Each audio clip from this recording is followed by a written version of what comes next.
السلام علیکم. High viewers, ہم آپ کے لیے ایک ایسی ویڈیو لے کے آئے ہیں جسے دیکھ کے آپ کا ایمان تازہ ہو جائے گا. چلو آج چلتے ہیں ویڈیو کی طرف. کہ 3 دوست تھے سفر میں، تو ایک آگے بڑھ گیا اور منزل پر پہنچ گیا، اللہ کے نبی. پھر دوسرا چلا اور وہ منزل پر پہنچ گیا، ابو بکر. اب تیسرا راستے میں ہے. اب مسجد میں داخل ہوئے تو آپ کے ادھر ابو بکر تھے، ادھر عمر تھے رضی اللہ عنہ. سامنے صحابہ بیٹھے تھے. آپ نے ان سے فرمایا، دیکھ رہے ہو ہاکذا نحشر یوم القیامہ، میں قیامت کے دن ایسے اٹھوں گا، میرے سیدھے ہاتھ ابو بکر ہوگا، الٹے ہاتھ عمر ہوگا. ملہم مراد، سارے مرید، ایک شخص مراد. کتنے بڑے آدمی. تو صحابہ نے مشورہ کیا کہ فتوحات ہو گئی ہیں، کیسر اور کسریٰ کے خزانے مدینے میں آ گئے ہیں، اور عمر کا وہی حال ہے، وہی مجاہدہ ہے، وہی مشقت ہے. تو اب اسے نرم روٹی کھانی چاہیے. حضرت عمر کی روٹی کوئی کھا نہیں سکتا تھا، اٹک جاتی تھی گلے میں، اتنی سخت ہوتی تھی. تو انہیں لباس بھی، بڑے بڑے وفود آتے ہیں تو انہیں لباس بھی اچھا پہننا چاہیے. اور کوئی اب خادم رکھ لیں، اتنے غلام ہیں، کوئی خادم اپنی خدمت کے لیے رکھ لیں. یہ کون مشورہ کر رہے ہیں؟ زبیر بن عوام، طلحہ بن عبید اللہ، سعد بن ابی وقاص، عبد الرحمن بن عوف، علی بن ابی طالب، ابو عبیدہ بن جراح. 6 اصحاب عشرات المبشرہ میں سے 6 آدمی یہ مشورہ کر رہے ہیں. حضرت علی نے کہا، مانے گا نہیں، جو تم مرضی کر لو. حضرت علی نے کہا نہیں مانے گا. کہا نہیں، ہم انشاءاللہ منوائیں گے، ہم خود نہیں جاتے، ہم حضرت عائشہ کو بھیجتے اور حضرت حفصہ کو بھیجتے. دونوں امہات المومنین ہیں اور ایک بیٹی ہے، تو ان کی ضرور مانیں گے. تو یہ دونوں تشریف لائیں اور متکلم بنی حضرت عائشہ. کامر المومنین، آج آپ سے ایک بات کرنی ہے. کہنے لگے کہو. کہنے لگے اللہ کے رسول کے دور میں نہ دنیا آئی، نہ اللہ کے نبی نے دنیا کا ارادہ کیا، تو وہ مشقت میں گزر گئے.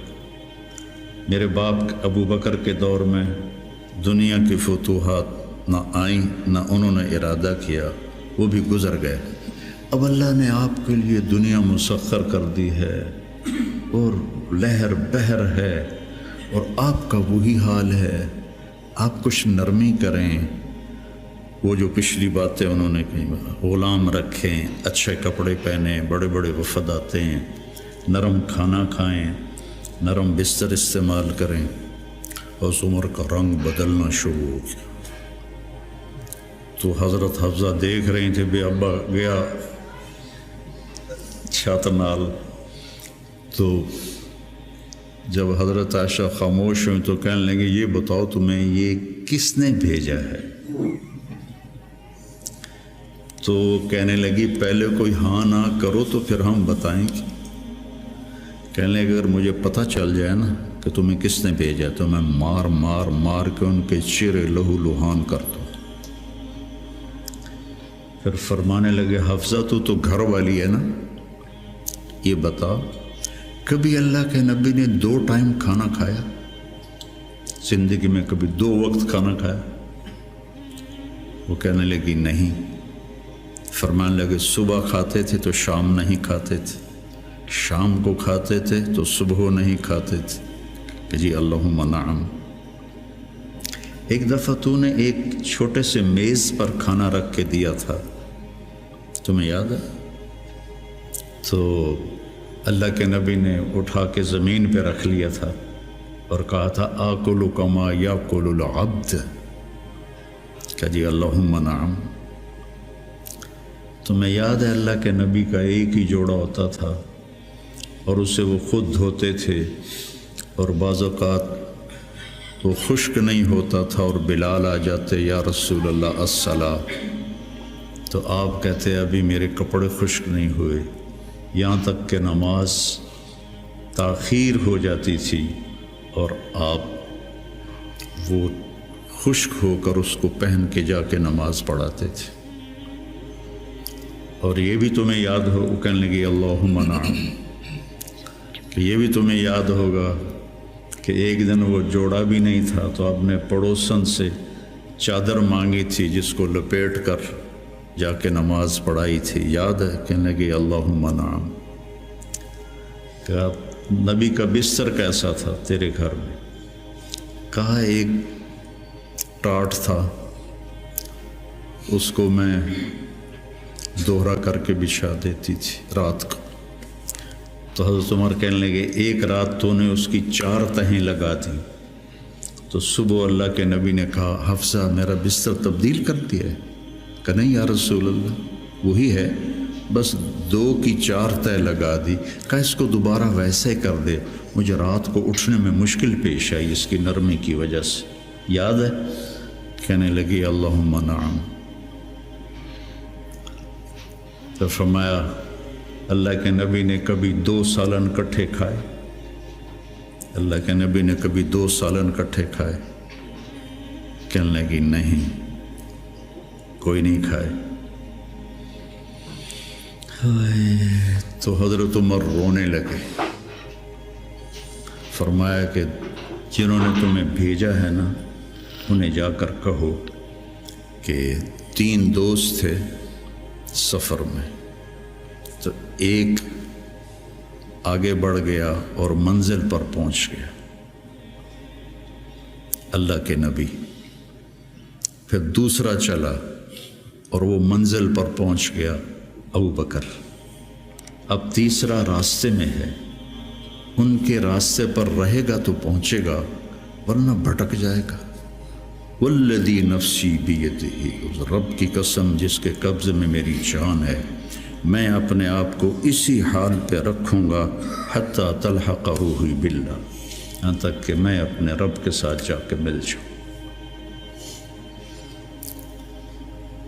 جن کو اپنی ذات کی طرف نبی کی محنت متوجہ کرتی، تحریکیں اوروں کی طرف متوجہ کرتی، اور انبیاء کی محنت یا قوم اعبدوا اللہ ما لکم من الہ غیر، یا قوم انی لکم نذیر مبین ان اعبدوا اللہ واتقوہ واطیعون انی لکم نذیر مبین انی لکم ناصح امین۔ اور جب خنجر لگ گیا اور پتہ چل گیا کہ بچنا ممکن نہیں ہے، تو اپنے بیٹے کو بلایا عبداللہ بن عمر، فرمانے لگے جاؤ عائشہ کے پاس اور ان سے کہو کہ عمر اپنے ساتھیوں کے ساتھ دفن کی اجازت چاہتا ہے، اور امیر المومنین نہ کہنا، عمر کہنا، چونکہ اب میں امیر المومنین نہیں ہوں۔ اگر وہ اجازت دیں دیں تو مجھے وہاں دفن کر دینا، ورنہ مجھے عام قبرستان میں لے جا۔ عبداللہ بن عمر رضی اللہ تعالیٰ عنہ تشریف لے گئے، تو عائشہ رضی اللہ عنہ بیٹھی رو رہی تھی، تو انہوں نے عرض کی اماں جان میرا باپ عمر بن خطاب اپنے ساتھیوں کا قرب چاہتا ہے۔ تو حضرت عائشہ رضی اللہ عنہ نے روتے ہوئے کہا یہ جگہ تو میں نے اپنے لیے رکھی تھی، لیکن اگر عمر طلبگار ہے تو مرحبا بعمر۔ واپس آئے، کہا ابا جان ابشر قد اذنت، اجازت ہو گئی۔ کہ بیٹا ممکن ہے میرے شرم میں کہا ہو، جب میں مر جاؤں نا پھر دوبارہ میرا جنازہ لے جانا اور باہر رکھ دینا، اور پھر ایک دفعہ دوبارہ پوچھنا، اگر اس وقت اجازت ملے پھر مجھے اندر لے جانا۔ اتنے میں حضرت علی آئے تو بڑے گھبرائے ہوئے تھے، تو حضرت علی نے پوچھا